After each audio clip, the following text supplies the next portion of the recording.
انتخابات ظاہر حکومت کا مطالبہ تھا کہ ملتوی کیے جائیں، آپ لوگوں نے جوائنٹ سیشن بلایا، اس میں بھی اس قسم کے مطالبات آج نظر آ رہے تھے، اور اب الیکشن کمیشن نے اپنا فیصلہ جاری کر دیا ہے، مگر ذمہ داری الیکشن کمیشن نے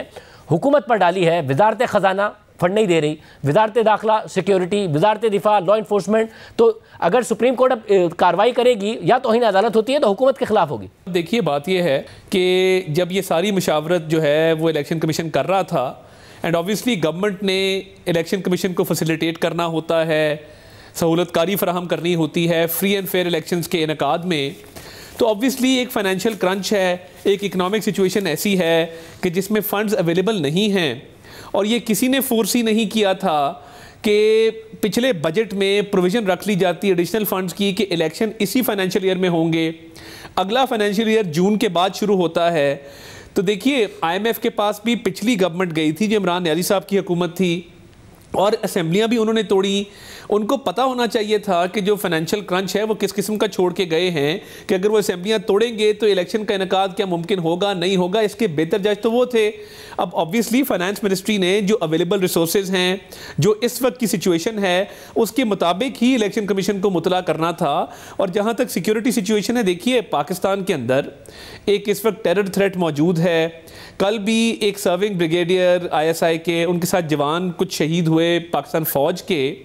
تو دیکھیے نا، اب یہ جہاں ایسے معاملات چل رہے ہیں کہ جہاں پہ آئے روز کوئی نہ کوئی دہشت گردی کے واقعات ہو رہے ہیں، حملے ہو رہے ہیں، اب اس میں منسٹری آف ڈیفنس سے تو پوچھا گیا تھا کہ کیا آپ ٹروپس کی ڈپلائمنٹ کروا سکتے ہیں۔ اب جب ٹروپس کی پہلی ذمہ داری یا پرائمری ڈیوٹی وہ ایکسٹرنل تھریٹ کو اور انٹرنل تھریٹ کو نیوٹرلائز کرنا ہے، تو پھر آبویسلی ان کا جواب یہی آیا کہ جی اس صورتحال میں جہاں پہ پنجاب کے اندر بھی انٹیلیجنس بیسڈ آپریشنز بھی ہو رہے ہیں، جہاں پہ حملے بھی ہو رہے ہیں، تو ہماری پرائمری ڈیوٹی جو ہے وہ دہشت گردی کے واقعات کی روک تھام ہے، اس لیے ٹروپس نہیں پرووائڈ کیے جا سکتے الیکشن کے لیے۔ تو یہ سارے معاملات جب آپ دیکھتے ہیں تو سپریم کورٹ کے آرڈر میں بھی ایک گنجائش موجود ہے جو پیراگراف 14 ہے کہ اگر یہ 90 دن میں ممکن نہ ہو تو بیرس منیمم ٹائم میں الیکشنز کا انعقاد ممکن بنایا جائے۔ تو سپریم کورٹ نے بھی گنجائش چھوڑی تھی، اور الیکشن کمیشن نے اپنے تائیں تو الیکشن کرانے نہیں، حکومت کے جو تمام ڈویژنز ہیں جنہوں نے اس میں معاونت فراہم کرنی ہے، اگر وہ معاونت فراہم کرنا ممکن ہوگا تو اس کا جواب ہاں میں آئے گا کہ جی ہم کروا سکتے ہیں۔ اگر یہ معاونت فراہم کرنا ممکن نہیں ہوگا تو پھر آبویسلی جو پریزنٹ صورتحال ہے، جو فیکٹس ہیں، جو سرکمسٹانسز ہیں، وہ ایز اٹ از لکھ کے الیکشن کمیشن کو بھیج دیے گئے تھے، اور مشاورتی اجلاس بھی ہوئے، اس میں بھی تمام افسران نے، تمام ڈویژنز نے اپنا جو بھی پوزیشن تھی وہ واضح کر کے الیکشن کمیشن کو بتا دی تھی۔ سپریم کورٹ کے آگے ظاہر دلائل رکھے گئے تھے، اور جو بیرس منیمم کی آپ بات کر رہے ہیں، سپریم کورٹ نے وہ اس تناظر میں کہا تھا کہ کیونکہ معاملہ سپریم کورٹ پہنچا، اس کو نوٹس ہوا، تو شاید 90 دن کے اندر نہیں ہو پائیں گے تو بیرس منیمم میں اناؤنس کر دیں، جو کہ الیکشن کمیشن نے کر دیے صدر مملکت سے کنسلٹیشن کے بعد 30 اپریل کے لیے۔ تو بیرس منیمم والی جو کنڈیشن تھی وہ تو 30 اپریل کو پوری ہو گئی تھی۔ اب جو الیکشن کمیشن نے اس وقت ڈیلے کیا ہے وہ حکومت کی وجہ سے کیا ہے کہ حکومت نہ تو فنڈز دینے کو تیار ہے، نہ سیکیورٹی دینے کو تیار ہو۔ جب آپ کہہ رہے ہیں کہ حالات ایسے ہیں اور خزانے میں پیسے نہیں ہیں، 2008 میں جیسے آپ لوگوں کی حکومت آئی اور اس وقت فوری طور پر کولیشن حکومت آئی تھی، تو اسحاق ڈار صاحب نے بتایا کہ خزانہ خالی چھوڑ کے گئے ہیں جنرل مشرف صاحب، اور اس وقت محترمہ بینظیر بھٹو کی شہادت بھی ہوئی تھی، تھوڑا سا الیکشن ڈیلے ہوا، الیکشن ہو گیا۔ پھر 2013 میں جب آپ کی دوبارہ حکومت آئی، اس وقت بھی لا اینڈ آرڈر کی سچویشن بہت خراب تھی، پھر وزیر خزانہ بنے اسحاق ڈار صاحب، پھر انہوں نے بتایا کہ خزانہ خالی چھوڑ کے گئی ہے پیپلز پارٹی کی حکومت، اور پھر آپ آئی ایم ایف کے پروگرام میں گئے۔ ان دونوں ٹائمز میں الیکشن ہو گئے تھے، اب کیوں نہیں ہو سکتے ہیں؟ اس وقت بھی لا اینڈ آرڈر بہت خراب تھا، اس وقت بھی آپ کہتے تھے خزانہ خالی ہے۔ نہیں، اس میں فرق ہے، بنیادی فرق یہ ہے۔ As a student of law میں آپ کو بتا سکتا ہوں، as a Pakistani, as a politician بتا سکتا ہوں کہ اس وقت تمام الیکشنز کا انعقاد اکٹھے ہونا تھا چاروں صوبوں میں، اور نیشنل اسمبلی کے الیکشنز کا۔ تو جب یہ خرچہ ایک دفعہ کرنا ہو تو مالی حالات پہ اس طرح کا اثر نہیں آتا، اور یہ بڑا ٹیکنیکل پوائنٹ ہے، آپ اس کو اپریشیٹ کریں گے کہ دیکھیں جو عملہ ہے اس کی تنخواہیں، اس کا ٹی اے ڈی اے، اس پہ جو خرچ آنا ہے کھانے پینے کا، لاجسٹکس کا، وہ بھی تب ایک دفعہ ہوا،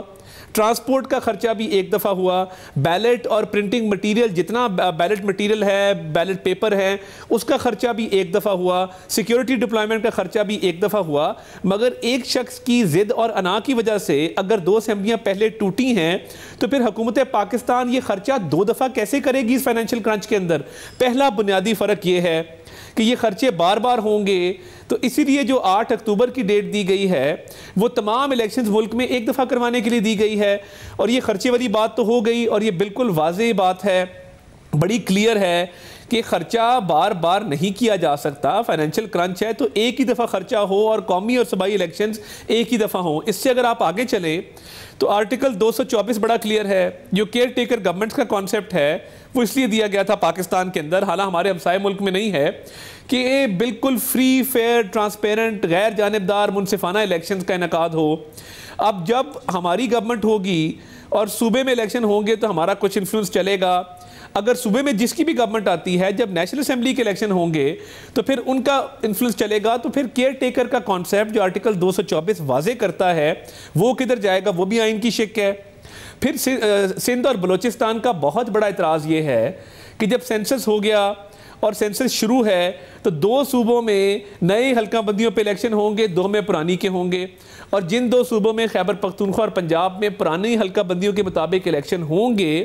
ادھر قومی اسمبلی کے الیکشن جب ہوں گے تو وہ نئی حلقہ بندیوں پہ ہوں گے. مگر ان تمام چیزوں کے لیے آپ کو مطمئن کرنا پڑے گا نا. آپ نے پہلے سپریم کورٹ کے آگے یہ معاملات رکھے، سپریم کورٹ نے اس کے باوجود 30 اپریل کا فیصلہ دے دیا. آج جو چیف جسٹس صاحب کے ریمارکس ہے وہ آپ نے سن لیے. اس کے باوجود جب یہ فیصلہ آ گیا تو الیکشن کمیشن کی باقاعدہ طور پر اعلامیے میں لکھا ہوا ہے کہ یہ انہوں نے فیصلہ نہیں کیا ہے، انہوں نے اس لیے فیصلہ کیا ہے، کیا انہوں نے مگر اس بنیاد پر کیا ہے کہ جو بریفنگ دی گئی، جو بات کی گئی، تو فائنانس منسٹری ہو، انٹیریئر منسٹری ہو، ڈیفنس منسٹری ہو، وہ عدالت کو اب کیسے مطمئن کرے گی جب پہلے نہیں کر پائی؟ یا پھر کنٹیمپٹ آف کورٹ کے لیے تیار ہیں آپ لوگ؟ نہیں، دیکھیے بات یہ ہے کہ جو منسٹریز اور ڈویژنز نے حقائق سامنے رکھے ہیں وہ حقائق ویسے ہی ہیں جیسے الیکشن کمیشن کے سامنے رکھے گئے. وہی حقائق اگر سپریم کورٹ نے بلایا تو ان کے سامنے بھی رکھے جائیں گے. اس میں کوئی ایسی بات ہے نہیں کہ جب یہ بات بالکل واضح ہو چکی ہے کہ فنڈز ہیں نہیں، لا اینڈ آرڈر کی سچویشن ہے، سینسس چل رہا ہے، آرٹیکل 224 کے مطابق کیئر ٹیکرز کا کانسیپٹ ہے، تو یہ سپریم کورٹ جب بلائے گی تو یہ تمام چیزیں ان کے سامنے رکھیں گے اور لاجیکلی یہ آرگیو کریں گے. اور دیکھیے جو 8 صفحوں کا الیکشن کمیشن کا آرڈر ہے اس میں انہوں نے پیراگراف 14 کا سپریم کورٹ کے آرڈر کا ریفرنس دیا ہے، اور انہوں نے کہا ہے کہ اگر یہ تمام چیزیں ممکن نہ ہوں، 90 دن کے اندر الیکشنز کا انعقاد ممکن نہ ہو، اور ایسا course available where such a course is not available then elections to be held within the barest minimum time, پھر کم ترین وقت میں الیکشنز کروائے جائیں اگر 90 دن میں نہیں ہو سکتے. اب کم ترین وقت ہمارے مطابق یا الیکشن کمیشن نے جو فیصلہ کیا ہے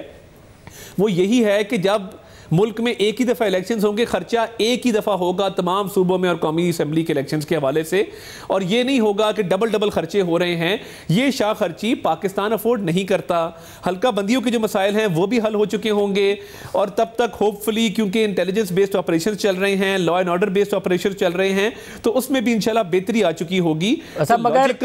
کیا یہ قانونی طور پہ بھی جو پرمیسیبل ہے وہ حل یہی لگتا ہے. مگر لاجیکل اور قانونی طور پر اصل میں جو معاملہ ہے، آپ لاجیکل اور قانونی بتا رہے ہیں، یہ ہے کہ عمران خان صاحب کو کسی طریقے سے کوشش تھی کہ گرفتار کر لیا جائے، کسی کیس میں وہ جیل میں چلے جائیں اور اس کے بعد انہیں کیمپین کرنے کا موقع نہ ملے، اس میں آپ کامیاب ہو نہیں سکے، تو اس لیے اب یہ راستہ اپنایا گیا. اور خان صاحب نے آج یہ الزام لگایا ہے کہ آئی جی اسلام آباد اور آئی جی پنجاب مل کر انہیں ان کے قتل کی سازش کر رہے ہیں. یہ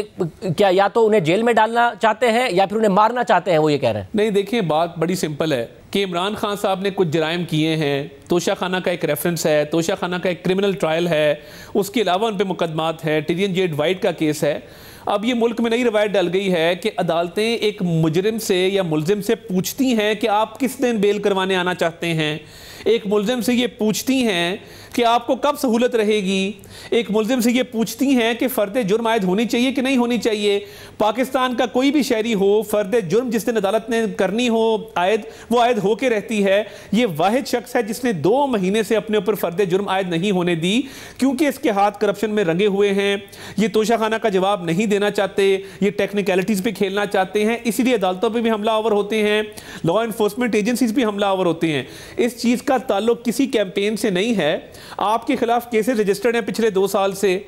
آپ اس کا جواب دینے سے قاصر ہیں. فورن فنڈنگ میں آپ نے 6 سال لگائے، کبھی سٹے آرڈر، کبھی دائرہ اختیار کو چیلنج. ٹیرین جیڈ وائٹ کے کیس میں یہی ہو رہا ہے، ٹیکنیکلٹی پہ کھیل رہے ہیں کہ جی دائرہ اختیار نہیں ہے، یہ ہم جورسڈکشن کو چیلنج کرنے جا رہے ہیں. توشہ خانہ کے کیس میں بھی یہی ڈیلے ہے.